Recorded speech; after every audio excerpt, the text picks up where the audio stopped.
বৃহস্পতিবার দিনের সর্বোচ্চ তাপমাত্রা ছিল 24 ডিগ্রি সেলসিয়াস আর সর্বনিম্ন তাপমাত্রা ছিল 13 ডিগ্রি সেলসিয়াস। আকাশে হালকা মেঘ ছিল, তবে বৃষ্টির কোনো সম্ভাবনা আপাতত নেই। উত্তরে হাওয়ার গতি 4 থেকে 7 কিলোমিটার প্রতি ঘন্টা। দিনে বাতাসের আপেক্ষিক আর্দ্রতা ছিল সর্বোচ্চ 72%, সর্বনিম্ন 58%। তবে দিনের পর দিন সর্বোচ্চ ও সর্বনিম্ন তাপমাত্রার মধ্যে পার্থক্য অনেকটাই কমে আসছে। সন্ধ্যায় দমকা হাওয়া বইতে পারে 18 কিলোমিটার প্রতি ঘন্টায়। রাতে দমকা হাওয়ার গতি আরও বাড়বে। আকাশে হালকা মেঘ রয়েছে। দিনে আবছা রোদ প্রত্যক্ষ করা যায়। রাতে ঘন কুয়াশা থাকবে আকাশে। তবে রাত যত গভীর হবে তত বেশি শীত অনুভূত হবে।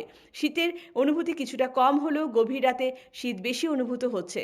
শুক্রবার দিনে সর্বোচ্চ তাপমাত্রা থাকতে পারে 24 ডিগ্রি সেলসিয়াস আর সর্বনিম্ন তাপমাত্রা থাকবে 13 ডিগ্রি সেলসিয়াস।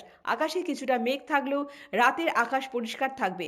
এদিকে আবহাওয়া দপ্তরের পূর্বাভাসে জানিয়েছে, জানুয়ারি মাসের প্রথম দিকে রাজ্যে শীতের দাপট বাড়বে। সেই মতো রাতে শীতের দাপট কিছুটা হলেও বৃদ্ধি পেয়েছে। দপ্তর জানিয়েছে, সর্বনিম্ন তাপমাত্রা 11 থেকে 13 ডিগ্রি সেলসিয়াসের ঘরে থাকবে। সব মিলিয়ে শীতের মরশুম রাজ্যের মানুষের কাছে উপভোগ্য হয়ে উঠেছে।